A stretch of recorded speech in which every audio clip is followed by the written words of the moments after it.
Avez-vous récemment pris part la piste cyclable de l'échangeur de Godoma? Si oui, dans quel état l'avez-vous trouvé, chers amis? Cet état vous satisfait-il ou pas? Venez en parler avec nous en nous appelant au 96 116 68 68. Qu'est-ce qui explique cet état de choses? Comment comprendre que il y a quelques mois seulement, le ministre de tutelle était sur les lieux annonçant des travaux d'urgence et que malgré cela, la piste cyclable soit encore en l'état. 96 116 68 68, c'est le numéro à composer dans quelques petites minutes, le temps pour nous de planter le décor. Je l'ai dit, on sera rejoint en plateau, enfin d'une manière ou d'une autre, au téléphone surtout par Parfait Bocor, directeur de publication du quotidien Dynamisme Info. Laurent Roland Toneninkes, je vous fais à présent la question. Avez-vous pris récemment par la dite piste cyclable? Oui, je crois que j'ai pris par là et je prends par là d'ailleurs tous les jours pratiquement. Et je peux vous dire que oui, l'échangeur de Godoma, en tout cas la piste cyclable est dans un très bon état, bien évidemment. Très bon état, n'est-ce pas? Dans un très bon état. Quand vous passez là, vous circulez librement, sans secousse. J'ai envie de m'amuser. Et tout ça, c'est bien. Voilà. Vous passez sans secousse. Dans un état très bien. Oui, vous passez sans secousse, aucun problème. Et donc, il faut se réjouir de ce que ça va très bien sur ce tronçon. D'accord.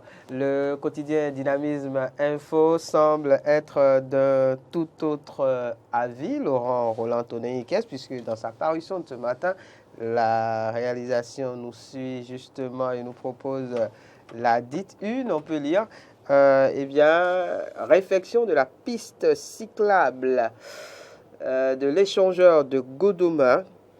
Le gouvernement a-t-il changé de priorité? Et pour tenter de comprendre donc ce qui se passe, nous essayons de joindre Parfait Bocor, directeur de publication de Dynamisme Info. Et dès qu'on l'aura en ligne, on tâchera de comprendre ce qui se passe, puisque Laurent Roland Toneninkes nous dit ce matin. Bonjour, Parfait, comment ça va? Bonjour, DP. Oui, bonjour, ça va très bien. Bonjour, ça va très bien. D'accord. Je salue les téléspectateurs de Eden TV. Merci, Parfait Bocor. Vous êtes le directeur de publication du quotidien Dynamisme Info. Merci de nous permettre donc de faire une intrusion dans votre matinée ce matin pour aborder ce sujet. Je posais la question tout à l'heure à Laurent Roland Toneninkes en plateau avec moi, s'il a pris récemment par la piste cyclable de l'échangeur de Godoma et dans quel état est-ce qu'il a trouvé donc la dite piste cyclable. Laurent me dit qu'elle est dans un très bon état. Alors, à contrario, quand je lis votre publication de ce matin, Parfait Bocor... Oui, assurément, Laurent Toneninkes. Oui. Oui, assurément, Laurent Roland Toneninkes est en train de faire de l'ironie. De l'ironie, n'est-ce pas? Quand on circule sur cette bretelle-là, que la bretelle est dans un bon état, je crois que c'est pas vrai. Il sait de quoi il parle. N'est-ce pas? Alors, dans quel état se trouve-t-elle alors, la dite bretelle?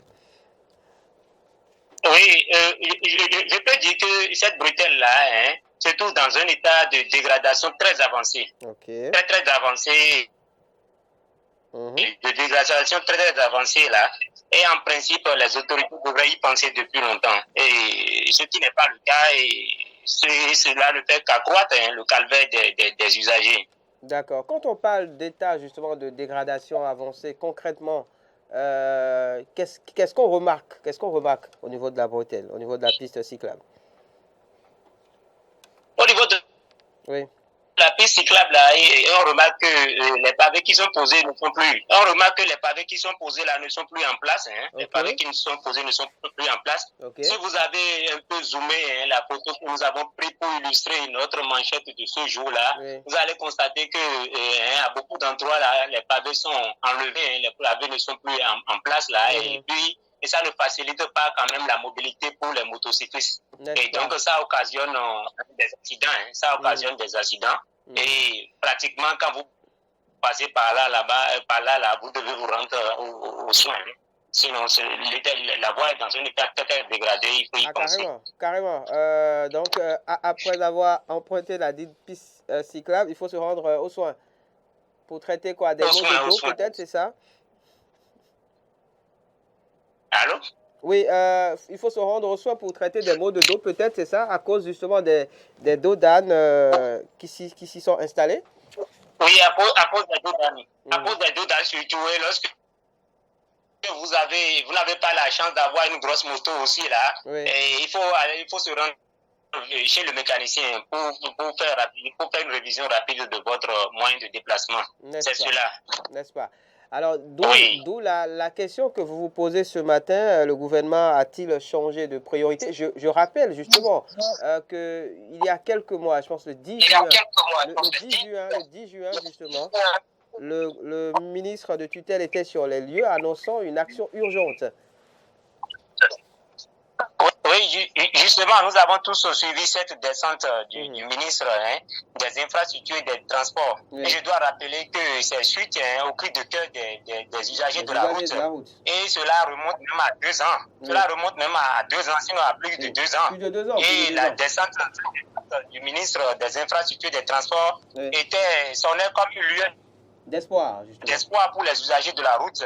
Parce que à travers cette descente, cette descente est venue consoler en quelque sorte les usagers qui se disaient que bon, ils criaient dans le désert et que personne ne les écoutait. Donc, comme vous le disiez tout à l'heure, à cette descente-là, à l'occasion de cette descente-là, le ministre des infrastructures et des transports a bien promis une intervention d'urgence pour pouvoir réparer les dégradations afin de soulager les peines des usagers de la route. Il est même allé le même pour dire que le gouvernement ne va pas s'arrêter à ces travaux-là de réparation et que le gouvernement va réfléchir, c'est-à-dire il y aura des réflexions approfondies pour régler le problème une fois de bon. Mais depuis plus de 4 mois, là, on en est là et rien n'a bougé pratiquement. Et il faut y penser. Et nous sommes dit que ce n'est pas toutes les fois qu'il faut consacrer la manchette d'un journal à des faits politiques. Et puisque j'ai pris par là hier, j'ai envoyé, hier même bien avant, j'ai envoyé une équipe sur le terrain pour pouvoir faire le nécessaire. Il faut dire que dans ce dossier-là, le journal a essayé de joindre des autorités pour pouvoir prendre leur point de vue. Et c'est tout un travail. Je vous reviens justement par rapport aux démarches menées. En attendant, permettez-moi de m'adresser à Laurent Roland-Tonniquez, qui est avec nous en plateau, puisque Laurent nous disait donc tout à l'heure évidemment que pour lui, la piste est dans un très bon état. Rassurez-nous, c'était de l'ironie. Laurent. Non, je crois que ce n'est pas moi qui vais encore ce matin dire que tout va mal ou que les choses vont mal. C'est-à-dire que les autorités sont assez conscientes de la réalité à des moments donnés. Et donc, quand des gens qui sont commis à des tâches ne sont conscients de la réalité, ne font pas leur travail, est-ce que c'est à nous de leur dire chaque fois que c'est mauvais? Je crois que si c'est bon pour eux, c'est bon pour la population. C'est tout simple. C'est pour ça que je disais que tout va bien sur ce tronçon. Vous savez, c'est que vous vous souvenez que Eden TV a demandé qu'on fasse des reportages sur les changements de Godomé à plusieurs reprises. Et moi, je le dis, et je l'ai dit. La régie nous proposera d'ailleurs. Je l'ai dit, j'ai appelé. On peut déjà les avoir à titre illustratif. J'ai appelé des cadres du ministère des Travaux publics pour nous expliquer, par exemple. Vous parlez du tronçon, par exemple. Mais est-ce que vous avez vu que depuis plus de 2 ans, 3 ans, 4 ans, voilà, depuis et ça date de 3 ans.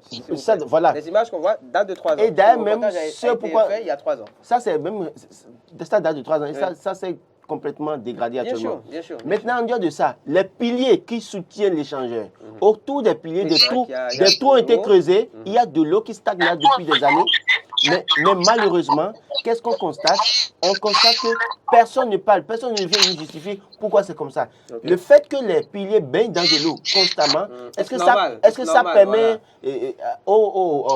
à l'infrastructure de durer dans le temps, dans une certaine mesure? Et donc, moi, je me dis, aujourd'hui, si pour les cadres, certains cadres, c'est bon pour eux, c'est bon pour la population. Toujours est-il que tout ce qu'ils sèment aujourd'hui, ils vont moissonner, ça indirectement dans une certaine mesure. Parce que c'est les populations qui souffrent. Vous voyez le nombre de personnes ces personnes qui prennent par là tous les jours, avec ces secousses. C'est-à-dire que...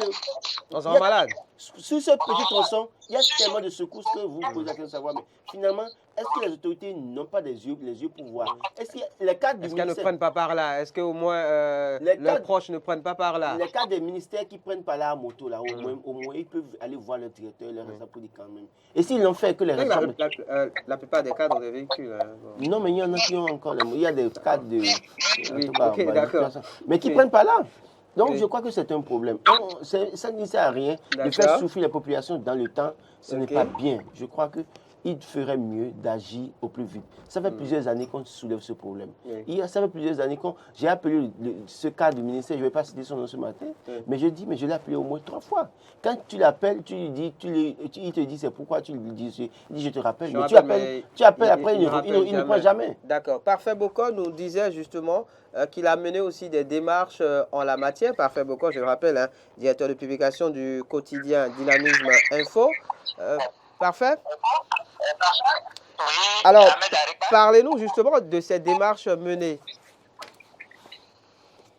Oui, justement, nous avons, dans notre investigation, nous avons pu prendre contact avec la direction départementale des travaux publics. D'accord. La direction départementale des travaux publics permet que je reste un peu dans l'anonymat. Oui. Donc, pour savoir à quand même la fin de la période d'urgence, parce qu'on nous a parlé d'intervention d'urgence et d'urgence, rien n'est plus urgent, quoi. On a cherché à savoir quand le calendrier des interventions. Donc, il nous a été fait un contrat a été fait avec une entreprise qui n'ont pas de grands détails à nous fournir par rapport à ce contrat-là et le calendrier d'intervention de cette entreprise-là. Voilà tout ce que nous avons eu. Mais nous n'avons pas pu quand même toucher quand même le premier responsable du département concerné. Vous savez que pour avoir les autorités, c'est toute une procédure et il faut écrire tout ça là. Et pendant ce temps-là, les usagers continuent de souffrir le matin. Donc, si à travers déjà ma publication, ça peut déjà faire quelque chose, je crois que c'est bien. Donc, c'est dans cette logique que nous, on a décidé quand même de balancer cet article-là ce matin. C'est sûr que c'est palpable, hein, c'est quelque chose que tout le monde constate. Donc, on ne peut pas contredire cela. Oui. Parfait, Bokar. Laurent Roland, Tolenquès a une question pour vous. Non, je n'ai pas de question. En fait, je voulais peut-être dire aussi, vous savez, cette infrastructure a coûté aux contribuables béninois 12 milliards de francs CFA, non compris les frais de dédommagement, en tout cas, pour ceux qui, des expropriations, bien évidemment. Et puis, c'est vrai que j'ai comme l'impression que dans une certaine mesure, le fait de faire durer cette souffrance des populations, c'est peut-être pour montrer chaque fois que tout ce qui a été fait par le passé n'était pas de bonne qualité. On a convient, on est d'accord que beaucoup de choses. Hier, par exemple, j'ai pris la voie de Tancpet la nuit en allant à Womé hier nuit et j'ai vu, pour la seule pluie qui est tombée hier, c'est-à-dire qu'il y a de l'eau sur la voie pavée qui quitte, je dirais, derrière SOS vers Womé. Et je me suis dit, mais les gens ont péché dans ce pays. Et donc, oui, ça a été, il y a des normes qui n'ont pas été respectées. Mais allons-nous tout le temps continuer à faire souffrir les populations sous peut-être qu'on veut faire voir clairement aux populations que ce qui avait été fait n'avait pas été de qualité. Il va falloir agir très vite. Parce que si on ne fait pas vite, par exemple, quand je parle des piliers qui baignent dans de l'eau, si ça doit avoir des conséquences sur les piliers... Il faut qu'on nous explique, voilà. Parce que si ça a des conséquences sur les piliers, ça veut dire que l'infrastructure ne va pas durer dans le temps. Ça veut dire que 12 milliards partiront en fumée. Alors qu'en réalité, pour mobiliser 12 milliards, ce n'est pas aussi facile. Donc, moi, je crois qu'à la limite, les cadres doivent pouvoir être assez conséquents envers eux-mêmes et aider les populations, et aider même le chef de l'État. Je parie, si le chef de l'État avait pris par là une fois, je suis sûr qu'ils allaient réagir. C'est parce que le chef de l'État, évidemment, ne prend pas par là et n'a pas encore, peut-être qu'il n'a, personne ne lui fait le point dans une certaine mesure. Oui, mais quand un ministre de la République, justement, va sur le chantier, sinon descend sur le terrain, fait le constat et fait des promesses quant à ce qu'une action urgente sera menée, depuis juin, on en est pratiquement à la fin de l'année. Le chef de l'État a vu action urgente. Mais le problème, c'est que le chef de l'État ne sait pas, aujourd'hui peut-être, je ne le défends pas, mais je ne sais pas si aujourd'hui le chef de l'État est informé de ce que, après cette descente... Son ministre a promis une action mais que rien n'a été fait. Peut-être que s'il y a l'information, il agirait. Et je crois On va finir avec Parfait Boko très rapidement et le libérer. Parfait Boko, directeur de publication du quotidien Dynamisme Info, donc, qui propose en manchette ce matin un article en rapport avec l'état justement de la piste cyclable de l'échangeur de Godoumen. Parfait Boko, après toutes ces démarches, comment entrevoyez-vous la suite justement du processus? Oui, la suite du processus serait c'est que les autorités, elles sont obligées à l'action. Okay. Elles doivent intervenir. Oui, les autorités doivent intervenir pour soulager les peines des populations, des usagers. Malheureusement, oui, des populations. Malheureusement, elles sont très peu nombreuses. N'apprennent pas cette bretelle-là. Pratiquement, les autorités ne prennent pas par là parce que les autorités les utilisent souvent la voiture oui, comme les véhicules. moyen de déplacement. Donc, elles ne prennent pas par là. Mais je suis convaincu que le chef de l'État fait peu beaucoup dans cette affaire-là, dans ce dossier. Oui. Le chef de l'État fait peu beaucoup. Moi, j'ai encore dans mon répertoire ici, dans mes archives, une ancienne image du chef de l'État lors de la campagne en 2016 qui était monté derrière une moto Djenana là pour parcourir les maisons. Ça veut dire quoi? Ça veut dire que le chef de l'État est capable de passer par là et dès qu'il va constater par lui-même, c'est-à-dire ce que le calvaire des usagers, il pourra quand même aller à des actions conséquentes. Pourquoi pas prendre de grandes décisions au détour d'un conseil des ministres pour que cela soit rapidement fait. Je crois que pour réparer cette bretelle d'à peine 200 mètres là, ça ne va pas nous coûter tout le budget. Ça ne va pas prendre tout ce qui sert quand même à faire fonctionner l'appareil d'État. Donc je crois que Parfait, Boko. À l'instant, donc, on a été coupé, mais je pense que l'essentiel a été dit donc, sur le sujet. Merci beaucoup à Parfait Boko, directeur de publication du quotidien Dynamisme Info, donc, qui propose en manchette ce matin un titre en rapport avec l'état de dégradation avancée de la piste cyclable de l'échangeur de Godoumen. Vos avis nous intéressent à présent, chers amis. Appelez-nous au 96 76 68 68, 96 76 68 68. Avez-vous justement pris par là récemment? Dans quel état avez-vous trouvé la piste cyclable? Comment expliquer cet état? Et que proposez-vous concrètement, tout simplement, pour bien sortir les populations de cette angoisse et leur rendre la vie peut-être moins dure? 96 76 68 68. Donc justement, en parlant de quoi faire, Roland Tonengues, je vous pose la question. Qu'y a-t-il lieu de faire aujourd'hui pour, on va dire, amoindrir les peines des populations? Alors, avant de dire ce qu'il faut faire, je crois qu'il faut faire un clin d'œil aux acteurs qui peuvent intervenir dans ce dossier. On a un tout premier intervenant, je pense, c'est M. Michel. Anissé. Oui, salut. De Locosa. Fidèle téléspectateur. On vous écoute, M. Anissé Michel. Voilà, je vous remercie beaucoup. Merci. Ce qu'on fait là, Dieu va vous bénir. Amen. Amen. C'est très bon. Surtout la voix là, ça tue les gens. N'est-ce pas? Surtout la voix là. Si tu as pris une femme, si elle est à cette là, c'est vrai que elle va coucher en même temps. Il y a de quoi. C'est vrai qu'il y a de quoi. Elle va coucher en même temps. Il y a de quoi, il y a de quoi. Vraiment, c'est dommage. J'ai comme l'impression que M. Michel Anissé est... On va accuser le gouvernement. On va accuser le gouvernement. D'accord. Parce qu'ils voient ça, ils ne le font pas. N'est-ce pas? Ça fait longtemps, on dit ça. On ploie, on fait tout, mais on ne le fait pas. Je vous remercie très fort. Merci, monsieur Michel Anissé de Locosa, qui apparemment est fréquent à Cotonou et à Boubé-Calavi. Apparemment, parce que quelqu'un qui parle de ce tronçon, c'est sûr qu'il ne prend pas la règle. Il y a Locosa. Bon. Puisqu'il est proche de Dacpé Soussou, que Dacpé Soussou a sa maison à Godoumen, bien évidemment, ça peut se comprendre. Alors, les acteurs donc, qui sont censés faire ce travail. Et c'est pourquoi on me tâchera encore d'attaquer certains acteurs ce matin. Mais je dis une chose, dans une localité, il y a des gens qui sont censés prendre la parole pour défendre les populations, pour interpeller le gouvernement, pour dire arrangez-nous ça, ce n'est pas bon pour nous. Il y a un maire dans la commune d'Abouin-Calavi. D'accord? il y a des chefs d'arrondissement dans la commune d'Amankaravi. Il y a des élus communaux, des élus locaux dans la commune d'Amankaravi qui prennent par là, qui, soit dit en passant, disent appartenir à une formation politique qui soutient les chefs de l'État. C'est leur responsabilité. Il y a des députés à l'Assemblée nationale qui vivent dans la localité, qui sont censés soulever ce problème. On a un intervenant au bout du fil. Bonjour. Bonjour, monsieur. Oui, allô, bonjour. Oui, merci de vous présenter, monsieur. Oui, c'est Fagla Luc. Pardon? Monsieur Fagla Luc. Monsieur Fagla Luc, vous nous appelez d'où, monsieur Luc? Calavi. De Calavi, où précisément? De Wamé. De Wamé, d'accord, on vous écoute. D'accord, je vous remercie énormément. Merci. Que Dieu vous bénisse. Amen. Pour ce sujet. Parce que la voie là est tellement dégradée. Et moi-même, j'en suis victime plusieurs fois. Okay. Je suis à Bourdeaux. Et si tu prends par là, tu risques de partir chez le mécanicien parce que tes boulons et tes vis et on voit plus tomber. Parce qu'une fois aller à la maison, on ne voit plus les boulons et puis les vis. N'est-ce pas? Les boulons sautent en fait.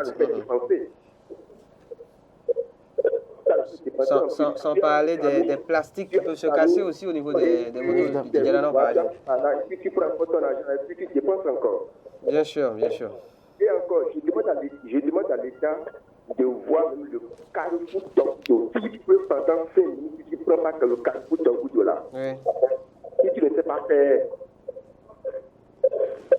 le carrefour Togudo, je ne sais pas quelle entreprise, celui qui a fait ça, je ne sais pas. Oui.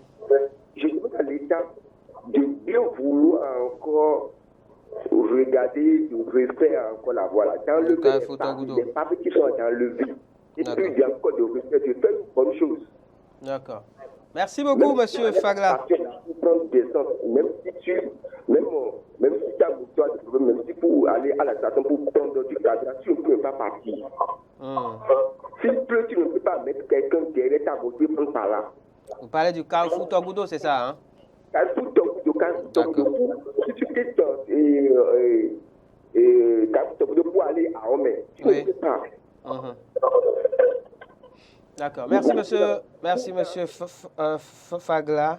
La communication n'est pas très bonne, mais je pense qu'on a compris l'essentiel de ce qu'il avait à nous dire. Donc, il se désole de l'état de la piste cyclable de l'échangeur de Godomain et en même temps, il nous parle de la situation du carrefour Togudo. Vous faisiez allusion un peu oui, je crois que tout à l'heure. Oui. Alors, donc, je disais, si le gouvernement ne fait pas l'action nécessaire, c'est que ceux qui sont des élus, les autorités locales ceux qui sont élus locaux, élus communaux, la plupart, ceux qui sont élus locaux n'ont pas de voiture. Parce que ça, toi, je connais un certain nombre d'enclaves, ils ont des motos. Il y a même des conseillers. Donc, ils prennent par là, ils voient les choses. Et ils sont partis dans un parti qui dit soutenir le chef de l'État. Et vous allez aux élections et depuis des années, donc il y a un travail à faire. Il y a un travail à faire à ce niveau. Absolument. Les députés. Parce qu'il faut préciser à toutes fins utiles justement que ce tronçon est dans le giron de la direction qui s'occupe des infrastructures. Mais, oui, quand ils vont interpeller le gouvernement donnera des instructions. Bonjour, bienvenue. Il est parti, l'ami. J'espère qu'il reviendra. Il faut préciser donc que ce n'est pas du ressort de la mairie de Calavi. Je n'ai pas dit ça. J'ai dit c'est leur rôle d'interpeller parce qu'ils vont faire des réunions. Et c'est à eux de dire, écoutez, si vous n'arrangez pas ça, c'est pas bon pour nous. C'est pas évident qu'on puisse aller vers la population et leur demander justement. Écoutez, si ma moto prend par la chaque jour que je souffre, et vous allez me dire de voter pour vous. Évidemment, c'est pas normal. Bonjour, bienvenue. Allô? Bonjour, bienvenue, cher ami. Bonjour. Merci de vous présenter. Bonjour. Oui, bonjour monsieur.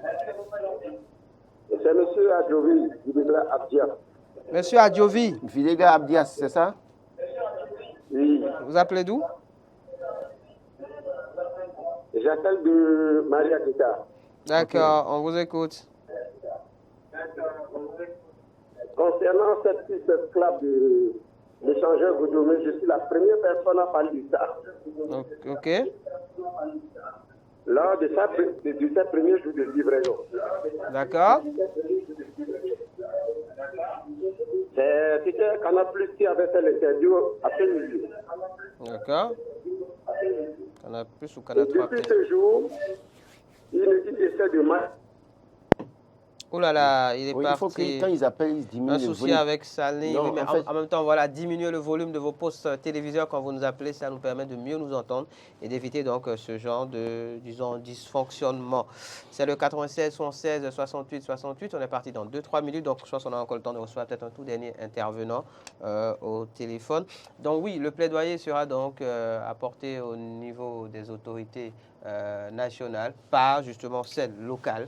Parce que vous savez, nous autres, nous faisons notre travail. Vous avez vu, il y a 3 ans, Eden TV a réalisé un reportage sur le sujet. Et malheureusement, rien n'a été fait. C'est peut-être 2 ans après, même 3 ans pratiquement, que le ministre descend sur le terrain, est descendu sur le terrain. Et après, on nous a parlé d'urgence, et puis après, il n'y a pas d'urgence. Quand depuis juin, on nous parle. Et si on n'en parle pas maintenant, si on n'en parle pas maintenant, je parie qu'ils ne feront rien. C'est quand ils auront fini leur traitation pour les élections législatives qu'ils penseront aux populations. Alors que ce sont ces populations qui sont censées voter pour vous, travailler pour vous. Donc, si vous voulez vraiment le suffrage des populations, allez travailler, faites l'effort pour que ces populations circulent dans de bonnes conditions. Librement. Et dans des sans secours, sans difficulté. Ils ne se rendent pas malades, ils ne gardent pas leurs moyens de déplacement dans une certaine mesure. Et c'est en cela que je dis, les cadres de ce pays doivent commencer par être assez conscients et soucieux du bien-être de leurs compatriotes. C'est parce que vous avez votre salaire à la fin du mois que vous imaginez que vous devez penser être heureux. Être heureux, c'est de travailler à ce que les autres soient heureux dans ce qu'ils font et dans leur vécu, en tout cas chaque jour, que les Béninois que vous servez soient heureux. S'ils ne sont pas heureux, vous avez beau faire l'effort d'être heureux, vous, mais ça dit que votre bonheur n'est qu'un bonheur éphémère dans cette mesure. Et vanité des vanités, vous courez tout le temps pour avoir les salaires, les gros salaires, alors qu'il suffit seulement que vous signiez juste un petit papier pour que des instructions soient données, pour que le travail soit fait. Mais juste pour cette signature, on prend du temps, parce que je parie, si le ministre qui a parlé d'urgence avait juste sorti, fait le point, avait signé les documents, je suis sûr qu'aucun cadre ne pouvait résister, ne pas faire le travail. Ça veut dire qu'à ce niveau aussi, il y a un problème. Je précise que tout à l'heure, quand on a eu au téléphone Parfait Boko, directeur de publication du quotidien Dynamisme Info, qui a fait la publication ce matin, il nous parlait de démarches menées à l'endroit notamment de la direction départementale des travaux publics, et qu'il y aurait une entreprise avec laquelle un contrat a été fait dans ce sens. Mais où en est-on aujourd'hui, on ne sait pas. Bonjour, bienvenue au tout dernier intervenant du jour. Bonjour. Oui, bonjour. Présentez-vous. D'accord. Monsieur Adjovi, diminuez le volume de votre poste téléviseur. On s'entendra mieux, c'est promis. Ok. On vous écoute. Voilà, je voudrais parler de cette piste-là. Oui. Et le problème de cette piste, c'est après la livraison quelques mois. Et depuis ce mois, cette piste est dégradée jusqu'à présent. La question que je voudrais poser est, dans le contrat que l'entreprise a eu pour la réalisation de cette infrastructure, il n'a pas mis un délai. Si après 1 an, la voie est dégradée, il ne peut pas revenir pour la réparation ou pas. Sinon, dans le contrat, c'est ce qui va être fait. Oui, normalement. L'entreprise qui reçoit un chantier et que 2 mois après, ce chantier est gâté, il devait revenir pour la réparation. C'est un manquage pour l'État. Et là, maintenant, nous attendons l'État de venir réparer. Alors qu'il a eu déjà beaucoup d'argent pour la construction de cette voie. Et si c'est comme ça, nos dirigeants doivent revoir leur manière de contrat ou bien leur processus de contrat envers ces entreprises. Oui, je suis d'accord avec vous. Ça là, c'est ce que moi je dénonce beaucoup. Sinon, cette voie, c'est depuis l'État qui devait réparer parce que c'est après quelques mois de la livraison. Oui. Après quelques mois de la livraison, il devait avoir un contrat comme ça. Si c'est comme ça, si on est obligé de revenir réparer le dégât que tu as semé. Oui. Sauf qu'on ne sait pas justement ce qui est écrit dans le contrat. Oui, voilà. Monsieur Adjovi, mais c'est-à-dire que le chantier a été ouvert à la circulation en 2011, donc on est aujourd'hui à 11 ans déjà. Et malheureusement, vous savez, une fois que le travail n'a pas été fait dans la première, deuxième année, c'est normal qu'aujourd'hui l'entreprise ne puisse plus répondre. Parce qu'il y a un délai contractuel qui permet à l'entreprise de revenir sur le chantier pour travailler. Si l'entreprise n'avait pas été interpellée... En lumière, M. Adjovi, c'est qu'en réalité, c'est quelques mois seulement après la livraison. Non, je suis d'accord avec vous. Oui, je comprends ce que vous avez dit. Je suis d'accord avec vous. Je suis parfaitement d'accord avec vous. Merci, monsieur Adjovi, en tout cas, pour l'appel et pour la participation. Je crois que les cadres pêchent à la limite parfois, et puis les gouvernants aussi qui font des erreurs et qui finalement constituent des problèmes pour les citoyens. Comme M. Adjovi l'a dit, c'est-à-dire que c'est déjà dans la première, deuxième année qu'on aurait pu interpeller l'entreprise, mais si vous n'interpellez pas l'entreprise... Sachant que les problèmes ont justement commencé par se faire sentir donc quelques mois seulement après la livraison du chantier. Quand même, et même quand vous voyez même l'échangeur, quand vous circulez, parfois, arrêtez, vous regardez un peu les bordures de l'échangeur, en tout cas, quand vous montez, vous allez comprendre qu'il y a quelques fissures par endroit parfois. Et donc, il faut vraiment se pencher sur la question pour voir qu'est-ce qu'il faut faire pour corriger. Et c'est vrai qu'à l'époque, beaucoup disaient, mais pourquoi ouvrir le chantier pour la circulation alors que tous les travaux n'avaient pas été finis? Vous vous souvenez, bien évidemment. Et malheureusement, on voulait rapidement montrer qu'on travaille pour les populations. Et voilà ce que ça a donné aujourd'hui. Mais je crois que ceux qui sont là aujourd'hui, au lieu de laisser traîner pour montrer que c'est quelque chose de mauvaise qualité qui avait été fait, il vaut mieux rapidement agir pour aider les populations. Il ne sert à rien de toujours traîner pour montrer que oui, tout était mauvais. Non, il vaut mieux. Une fois que vous savez, tout le monde est conscient. Moi, j'ai cité un tronçon tout à l'heure.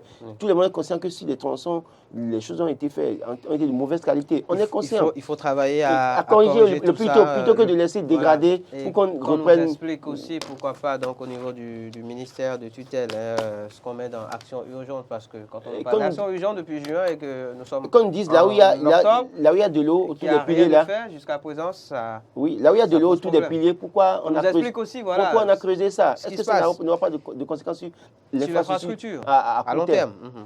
Merci à vous, Laurent Antonin Kess. Merci à Parfait Bokor qu'on a eu donc au téléphone, indicateur de publication du quotidien Dynamisme Info, qui parle aussi donc de l'état de dégradation avancée de la piste cyclable de l'échangeur de Godomain aujourd'hui dans sa parution. Merci à tous ceux qui nous ont appelés. M. Anissé Michel de Locosa, M. Fagraluc de Canaviou, même M. Adjovi Videgla, Abdias de Maria Gleta. On n'oublie pas tous les autres qui ont tenté peut-être d'avoir la ligne et ne l'ont pas eu. On se donne rendez-vous demain pour un nouveau numéro de Matin d'Éden encore plus plaisant, plaise au ciel. Et on espère que le message du jour aura été entendu par qui de droit. Bonne journée à chacun et à tous.